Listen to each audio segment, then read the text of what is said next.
And hello YouTube, this is Thomas Judge back once again with another YouTube video. And today is a random thoughts video. In particular, this is a video I've been hoping to make for a little while, just putting a spotlight on other YouTube channels and other creators and things that I like on YouTube to do with comics.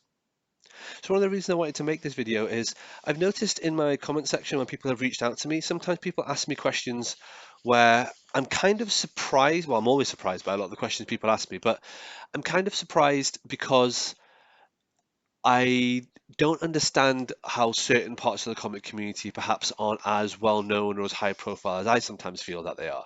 But I guess that's because I'm in my own echo chamber. I'm in my own little bubble of channels that I follow and people that I follow. And so, whilst I find these groups and these channels and these websites really useful, I'm conscious that a lot of people that are new to comics don't necessarily come across things in the sequence that I've come across things. And that means that some people come somehow to my channel first, and then they ask me questions which I personally don't feel well equipped to answer.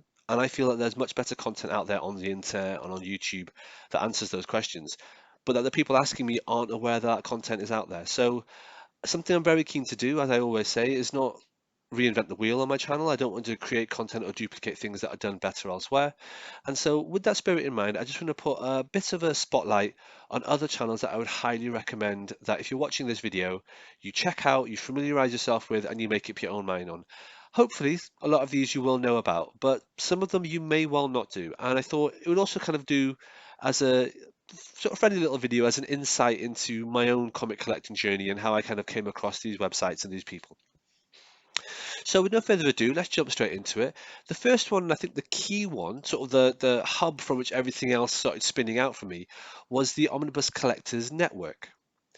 So you can see the @ sign there is at Omnibros Live. I remember way back in the day, I think it was back in 2016 when this first started. I remember the original podcasts, sorry, not podcasts, the original videos that were the Omnibros get-togethers between the hardcover comic and the Omnibus collector, Riley. I remember the very first video they had where they introduced people like Jess Bragg, and when they started building a dynamic, and they even came up with the name Omnibros. Good times back in the early days of this particular part of the comic book community. If none of that made any sense to you, don't worry about it. But I guess what I'm saying is that this network, this group of people have been around for several years now, 6, 7 years. They're really great. They're really positive. And the Omnibus Collectors Network itself has kind of professionalized and grown and just become better and better over time. They're sponsored by In Stock Trades, which is a comic book retailer in America that I've never actually used myself. They've also spun out into, they have like little segments within their 3 weekly shows, and by that I mean they do Omnibus Collector shows 3 times a week. Um, they have the Fangirls Assemble, which has got a particular set of the members to kind of sort of be inclusive about fangirls and women in the comic book community. They also have a manga sort of spotlight, which they do every now and again, which is specifically for people that follow manga overarchingly over Western comics and stuff. And it's basically just great. Omnibros Live is a good, fun, positive community. It's linked to a Facebook community, which I don't know much about because I'm not on Facebook, but from everything I gather, it appears to be kind of really healthy and happy and positive as a comic book community. So if you're not familiar with comics or if you're trying to get into it more and more, the Omnibros Collectors Network is a great place to start. They have regular, reasonably accessible kind of videos. I mean, to be honest, if you join one of their live streams now, you will find it's riddled with a lot of in-jokes, and it'll take you a little while to kind of get used to the characters and the personalities in place. But that's kind of the nature of having a show that comes out 3 times a week that's been going for several years. So that's kind of where I started with this, the Omnibus Collectors Network. But as well as that, let's look at some of the key players within that network. So to start off with, one of the original players who occasionally comes back in for some of the live streams is Name and Condition. Name and Condition, which is run by a guy called Omar, is frankly the top tier Premier League of YouTube comics. Omar is a fantastic guy. He's got an incredible comic book collection. He's just a really positive, helpful force within the comic book community. He's a full-time YouTuber now. I remember back when he used to do this without being a full-time YouTuber, and I remember the time that he decided to reach out and professionalize and become a full-time channel. And honestly, this guy is just living the dream. Um, One thing that Omar does is he actually has a direct hookup with Marvel. Yes, that's right, Marvel Comics. And the head of collected editions for Marvel globally is a guy called David Gabriel. And he's become friends with Omar simply through the fact that Omar has a channel. And now Omar is the number one source for dropping announcements for new omnibuses getting released, new kind of format changes or new epic collections, all sorts of bits and pieces. Just to give you an idea of how incredible that is, if Omar says, "Oh, this omnibus is coming out," and he gets lots of feedback from people saying, "Oh, it's missing this issue," or the mapping, which is another word for the sequence of the issues in it, isn't very good, he can and has fed that back to Marvel. That's right, Marvel, owned by Disney, and in some cases, they've taken his opinion on board, cancelled that solicitation, and re-solicited it as he's requested. It's absolutely incredible. And Omar is just a brilliant guy, the nicest possible guy. I've spoken to him a few times. I'm a member of the Patreon for Name It Condition just because I think it's a really important comic resource that people should support as much as they can. And really, honestly, if you're not following Name It Condition and you're into comics, you're doing yourself a massive disservice. It is the absolute top tier of comic YouTube. On that note, in terms of fun, healthy, and positive, you got Omnidog's Vault. This is run by a guy called Jess Bragg, a lovely guy again. I reached out and spoken to him in the past as well. Not necessarily quite as professional as something like Name and Condition, but Jess doesn't do this for any kind of money. It's not monetized. He does it purely for the love. Jess has been around forever. He's about 300 years old. But joking aside, this guy's been collecting comics since year dot, and he knows so much and is just such a fun, engaging guy. His videos are well worth a check, and I would definitely recommend them. He does regular shows, constantly pumping out content. A big player in the Omnibus Collectors Network, and just generally an all-round great guy. Definitely worth a subscription. Next up, we have a week in geekdom, which is run by a guy called Geo. Geo is one of the nicest human beings that has ever lived. He's absolutely awesome. His channel is focused a lot more on anime and manga than anything that I'm into. So I do try to drop in and watch videos and support, and obviously, I subscribe and thumbs up and all that sort of stuff. But to be honest, a lot of his content, because it's anime and manga related, doesn't really speak to me. That said, I do try to support as much as I can. I think Gio is a great guy. If you're into anime or manga, or even thinking of getting into anime or manga, you will be hard pressed to find a friendlier, more accessible, and more opening and welcoming YouTube channel than this. Great guy, definitely worth a follow.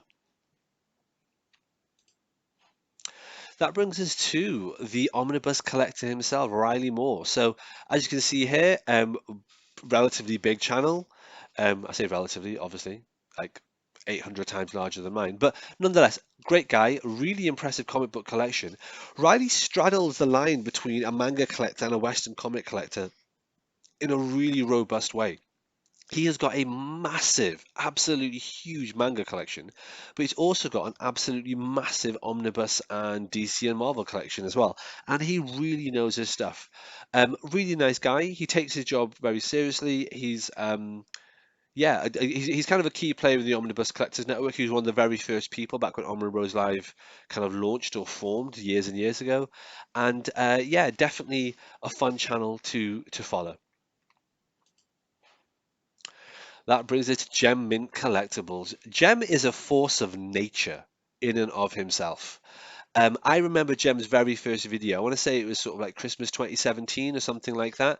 And I remember just seeing the video, and he dropped this like 2 minute test video just saying, "Hey, I'm thinking of setting up a channel." I'd never heard of him. No one had ever heard of him. He had no subscribers. And I remember just watching the video thinking, who is this massive tattooed meathead talking about comics? Like, is this a thing?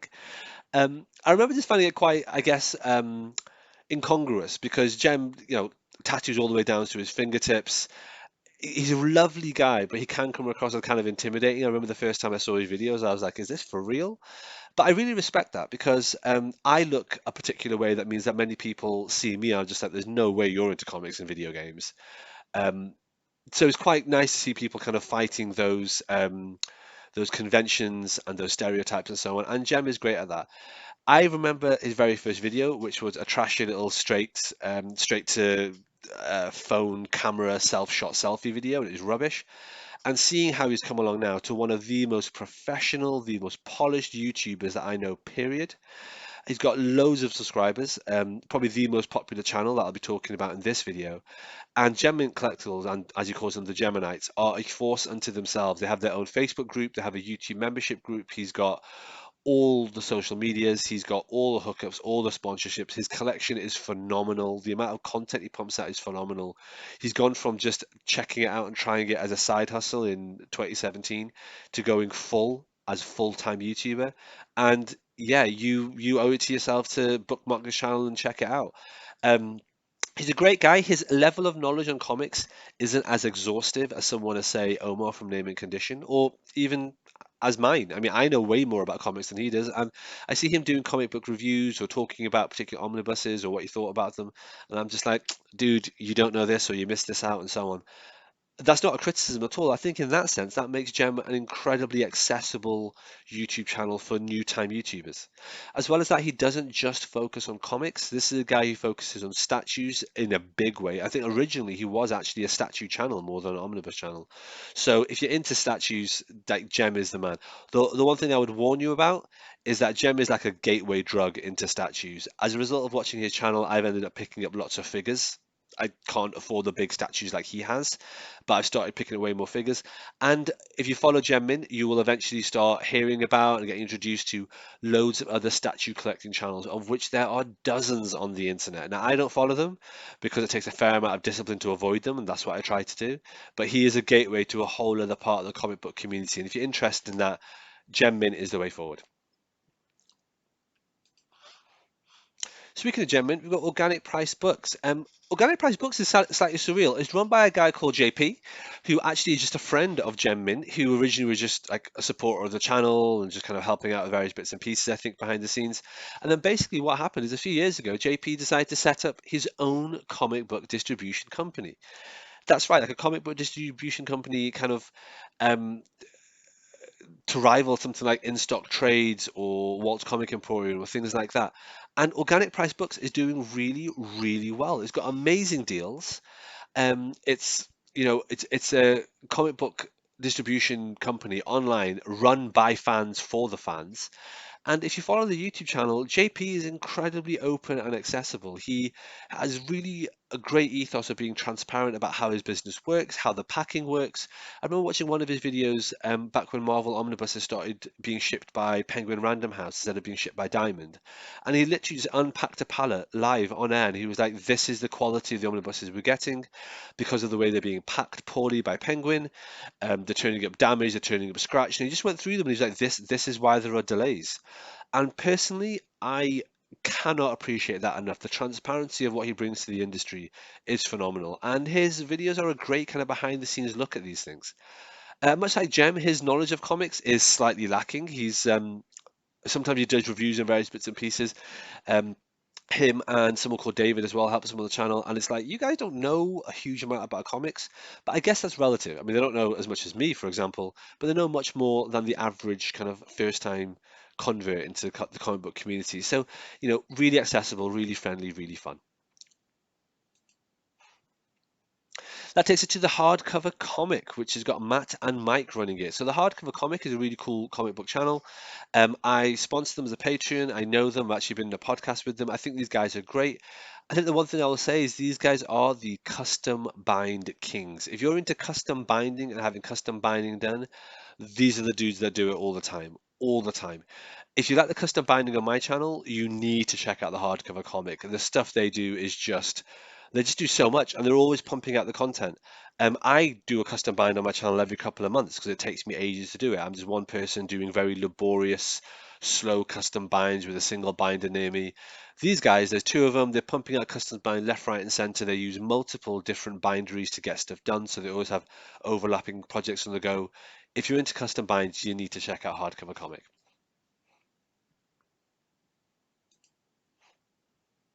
For the Love of Comics is the comic book channel for people who are quite cerebral and academic and literary into their comics. To be honest, it's a little bit highbrow for me. Quite often, some of the comics I talk about will be things like classic comics from the 70s or 60s, things like Tintin and Scrooge McDuck and the Chronicles of various of the bits and pieces, things like that. It's extremely articulate, it's extremely literary, it's actually quite academic. And the main guy that does the videos is just such a charming, engaging guy with a real interesting love of comics. If you like comic book videos, or comic book YouTube videos that really go in depth, this is the channel for you. This channel can spend easily half an hour or 40 minutes talking about a single comic in fascinating analytical detail. And if you're interested in that sort of thing, I would check out For the Love of Comics. Peter Marinari, also known as Crisis with a K. Peter Marinari's YouTube channel is fascinating stuff. His content production on YouTube is kind of inconsistent, but Peter's a really nice guy and frankly knows more about comic books than any other living human being I've ever come across, period. It's not often for me to come across someone that knows more about comics than I do. It does happen, but not often. Peter is one of those people. Peter knocks my knowledge into a tipped hat. His YouTube channel is fun when there are videos on there. You should definitely check them out. He's got an engaging style, and every single video he does just shows off the degree of knowledge that he has, which is phenomenal. But I think the reason that I follow Peter here, and the reason that I would recommend you to at least check him out, is because Peter is the mastermind behind this website, which is the Crushing Crisis website. That's Crisis with a K. This was originally, he originated in Philadelphia, moved to New Zealand several years ago for very sensible reasons. And this website is, for my money, the best website for guides of how to read comics there is, period, on the internet. The exhaustive detail that Peter puts into this, not only into Marvel Comics and DC Comics, but also a variety of indie labels, so things like Spawn, Valiant, you name it. It's not always the most up to date. I know his Valiant comic guide, I think, hasn't been updated in a good 2, 3 years at least, but he's always putting out new content, always adding new lists and new characters and new lines and so on. And as well as that, as well as carefully going through in a really incredibly knowledgeable way, say, oh, this series links to this series, this character was in X and then in Y. As well as that, he also links to all the collected editions that collect particular issues. So, for example, if I'm reading a particular set of X-Men issues or a particular character in X-Men, like Betsy Braddock or Nightcrawler or something, or Wolverine, if I like a particular issue and I think to myself, oh, I wonder if that's collected in a hardcover edition, the first place I go to is Crushing Crisis. And you find the character tab, you click on it, you go down through all the different eras, you find the issue you're looking at, and then Peter will tell you that right there and then it's collected in the following formats. Is it an epic collection? Is it a hardcover? Is it an oversized hardcover? All that information is there with links to those volumes where you can buy them online. It is an incredible resource. As well as that, his knowledge of how events kind of interweave and interlace, it really is an inspiration to me. Quite often, I'll be looking at a guide on Crushing Crisis, and it will be say something like, "Oh yeah, you have Avengers Volume this, Avengers Volume that," and then you need to then you need to look at this other series, which is called something else I'd never heard of, which could be a Thunderbolts thing or a Variants thing or whatever. And it's like, right, this arc is actually where this continues, and then it bounces back to the Avengers line. I'm not doing a great job of explaining this, but I guess what I'm saying is Crushing Crisis is the absolute god tier website for guides and really exhaustive knowledge on comics. If you're not familiar with it, you really need to check it out and support it as much as you can. He has got a Patreon, which I'm a member of, and if you are on the Patreon, you get access to loads of exclusive guides that aren't available on the public website. The public website is huge, but there are so many guides behind the scenes. Personally, as a Patreon, I would prefer it if Peter just made all the guides available to everyone. I don't particularly do a Patreon, so I have access to exclusive content. I do a Patreon just to support something. But yeah, you should definitely check out Crushing Crisis. Okay, let's get into the kind of the non-individual or non-individualized websites and so on, which are good resources or resources you should be aware of. The first one is comicreleases.com. This is a really useful website, which is done by someone who I think is part of the Omnibus Collectors Facebook group. It's a really useful website for tracking down solicitations, what's coming out, what's been cancelled, and just keeping an eye on new releases. The marvelguides.com website. This is okay. You'll find this quite easily through Google, but For my money, it does have a few flaws. It's not as comprehensive as I would like, but it is a useful and very pretty looking website. Next up is comic book reading orders. This is probably one of the most easy to find, most popular websites for comic book reading orders, as you might imagine. When you Google it, it just comes up straight away, comicbookreadingorders.com. They have exhausting comic book reading orders that are very granular, issue by issue. It suits what I call type P readers, which are people who are really obsessive about having the perfect one-on-one chronology of issues and how to read things, etc., etc. Basically, if people message me and they're like, "Oh, I don't quite get how your guide for the Thunderbolt says to do this and then do that, and then you say I should read maybe this line or that line," it's people that are unhappy with the kind of more loose and flexible associative or relational guidance that I put out in my channel. People that want explicit guidance. I want to know what issue to read in exactly what sequence. I want to know exactly which ones to read here and there, exactly the chronology of these things, and they want exhaustive, pedantic, pettifogging detail. That's where comic book reading orders comes in. For example, if you wanted to read the entirety of the New 52, I would recommend going on my website and checking out my 31 video guide for the DC New 52. That shows you all the different lines, all the different events, and how they're all related to one another. However, some people contact me and just go, "No, I want to know exactly what issue to read after this, exactly what event to read after this, exactly how does Aquaman fit in with Justice League, what issue should I read here or there." And if that's the case, my website and my channel is not for you. What you need to do is go on comic book reading orders, and they have this exhaustive type P list. I don't recommend them because I don't think Type P reading is the best way to read comics. In addition, there are sometimes errors on comic book reading orders. They've had errors on some of their Marvel read-throughs that I've messaged them about multiple times and they've ignored me and they haven't fixed them. And they've literally been wrong for a couple of years. So I've given up contacting them.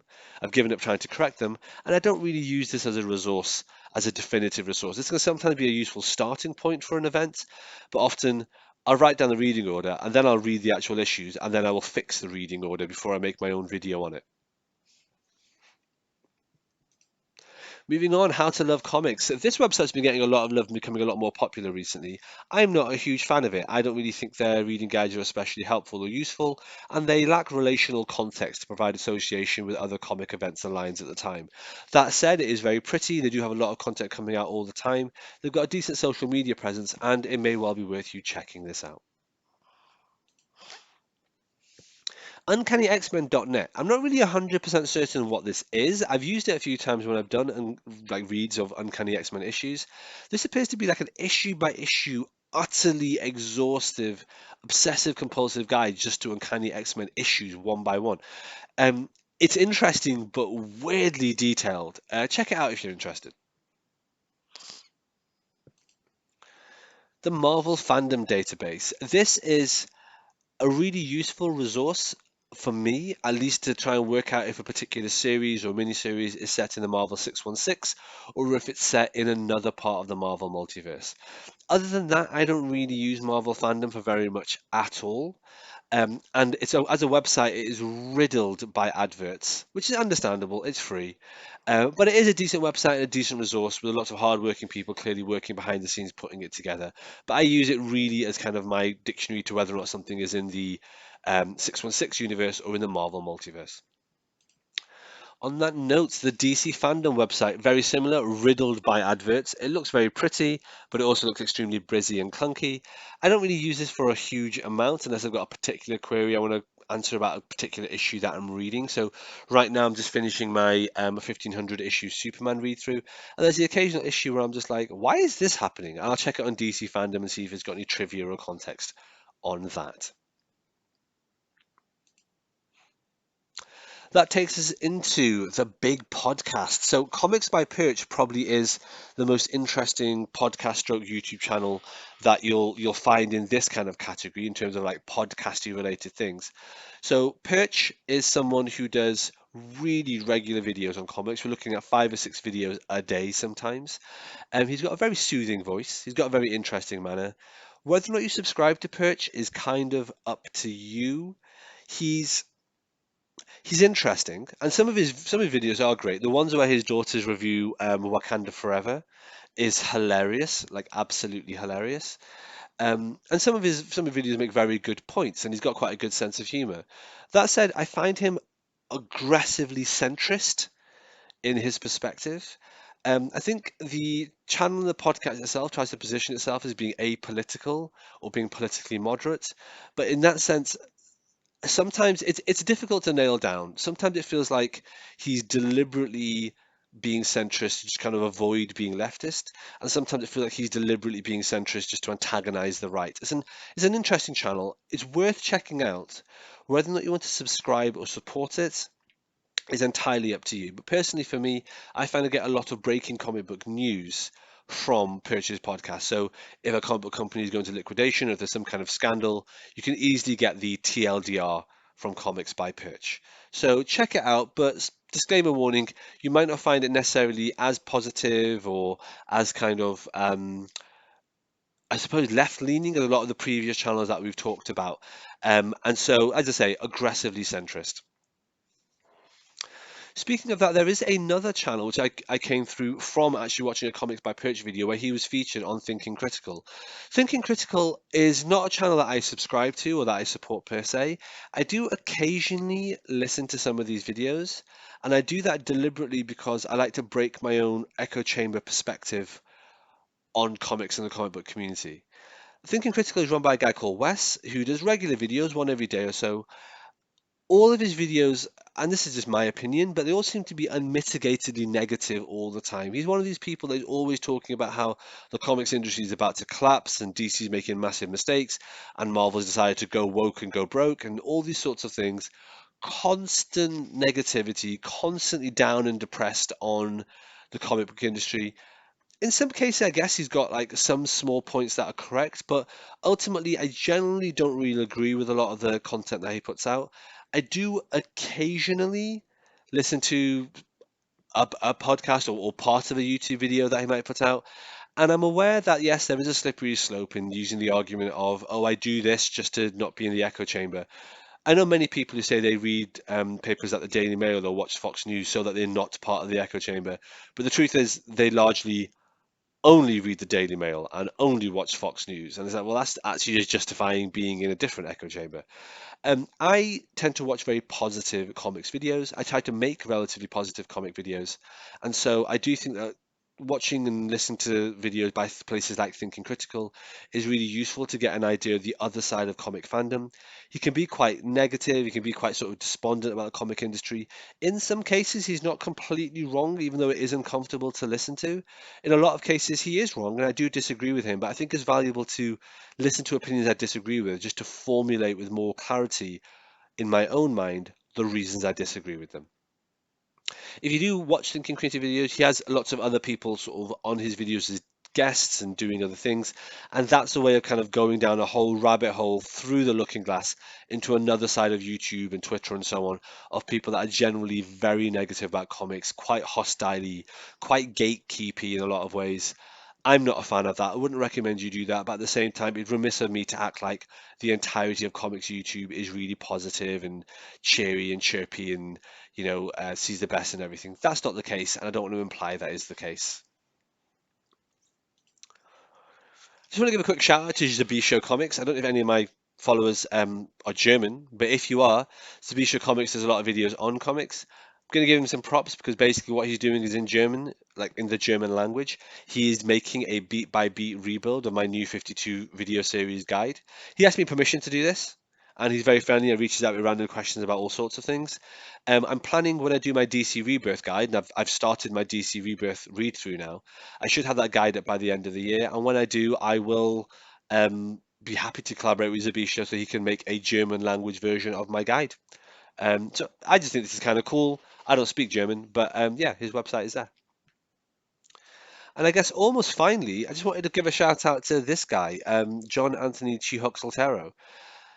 He's an indie comic creator with his own YouTube channel. Not many subscribers, not many views. Um, but as an indie comics creator, I just got to give this guy props just for being one of the most hardworking, dedicated, positive, and just relentlessly self-promotional, but in a really good and healthy way. creators out there. I don't follow many comic creators. He's one that I do follow because I'm kind of fascinated by his journey in terms of promoting his comic, The Bubba Patrol, which is a really healthy all ages comic about sort of heroism and it's about like a superhero group of dogs doing super heroic things. He draws it himself, he colors it himself, he inks it himself, he publishes it himself. Just massive props to the dedication on this. I'm slightly fascinated by this guy, and I do think that it's worth checking it out if you're a fan of kind of homegrown indie talent in a lot of ways. And last but not least, my website, No Gods or Kings. I've written 4 books of the No Gods or Kings series, and I published the last one in 2019, which I'm conscious is about 3.5 years ago now. Since then, I had a huge amount of mental health issues. I've had personal issues. Obviously, COVID happened, which affected me in lots of personal and professional ways and pretty much decimated my entire life. And I'm trying to basically pull things back together. And in so doing, I'm now back on writing episode 5 of No Gods or Kings. I've written most of it. We're almost at the end of the first draft. I'm going to start doing more updates on my YouTube channel and on my Twitter about it. And I'm glad to be getting back into it and be in a position of some mental health to be able to dealing with this sort of stuff. Oh man, just looking at that, it says season one's anticipated to end mid 2022. That would have happened, man. That would have happened if I hadn't had a breakdown in 2019. I tell you that, I would have been on track. But we are where we are. So if you want to support my channel, and you want to support more long, tedious, and exhaustive content like this, please, you'd be more than welcome to go to my channel and support me there. All right, thanks for watching, everybody. As always, please like, comment, subscribe. As always, please follow me on Twitter at I am Thomas Judge, where I will post a daily review of whatever comics I've been reading. You can get an idea of what I'm up to on the channel. And as always, please support the channel by heading over to Amazon.com and checking out my prose novel about superheroes. It's a completely original piece of work. The first episode in it is called Arrivals, and the series as a whole is called No Gods or Kings. You can find an excerpt of that on my website, nogodsorkings.com. Until next time, everybody, stay classy.